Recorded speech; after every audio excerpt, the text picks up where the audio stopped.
is. ISIS is a radical Sunni group. They cannot just be defeated through airstrikes. Airstrikes are a key component of defeating them, but they must be defeated on the ground by a ground force. And that ground force must be primarily made up of Sunni Arabs themselves. Sunni Arabs that reject them ideologically and confront them militarily. We will have to embed additional American special operators alongside them to help them with training, to help them conduct special missions, and to help improve the airstrikes. The airstrikes are important, but we need to have an Air Force capable of it. And because of the budget cuts we are facing in this country, we are going to be left with the oldest and the smallest Air Force we have ever had. We have to reverse those cuts, in addition to the cuts to our Navy, and in addition to the cuts to our Army as well. And beyond that, I would say we must win the information war against ISIS. Every war we have ever been involved in has had a propaganda-based informational aspect to it. ISIS is winning the propaganda war. They are recruiting people, including Americans, to join them, with the promise that they're joining this great apocalyptic movement that is going to defeat the West. We have to show what life is really like in ISIS territory, and we have to show them why ISIS is not invincible by going out and conducting these attacks and publicizing them to those who they recruit.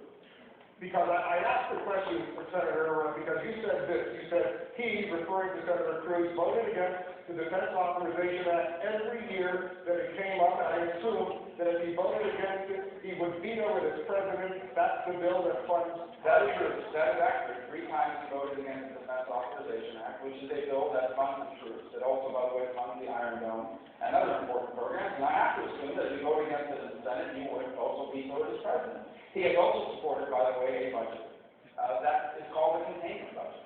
And it is a budget that would radically reduce the amount of money we spend on our military. You can't carpet bomb ISIS if you don't have planes and bombs to attack them with.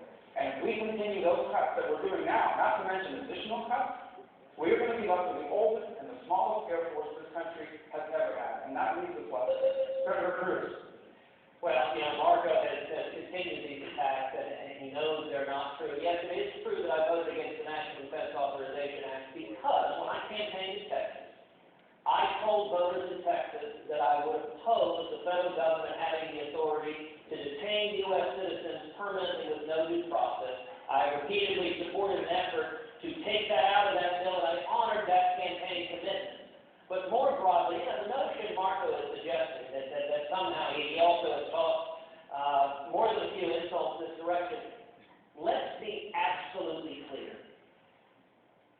ISIS and radical Islamic terrorism will face no more determined foe than I will be. We will utterly destroy them by targeting the bad guys. And one of the problems with Marco's foreign policy is he's far too often supported Hillary Clinton and Barack Obama undermining governments in the Middle East that have helped radical Islamic terrorists. We need to focus on killing the bad guys, not getting stuck in Middle Eastern civil wars that don't keep America safe. Senator Rubio. Now, let me three-point the distinction. The first is, if you're an American citizen and you decide to join up with ISIS, we're not going to read you your Miranda rights. You're going to be treated as an enemy combatant, a member of an army attacking the country.